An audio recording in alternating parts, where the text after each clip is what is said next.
what is the pathway that's going to have the best impact? Where is your time going to be best spent? Because the only thing that's worse than the startup dying is a startup that dies slowly.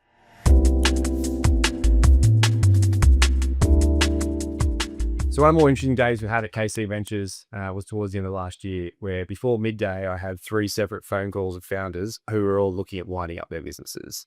And all 3 were in very different spots. One was a pre-revenue business that had never got the product market fit they were looking for. The second was a seed stage business that had raised a bit of capital, but was really struggling to get the growth rates they needed to raise the next round. And the third was a more traditional SaaS business that's been around for 6+ years, have raised big rounds in the past that just aren't growing to the levels they need to raise a big round again. And all 3 of these founders, the advice was, what do we do next?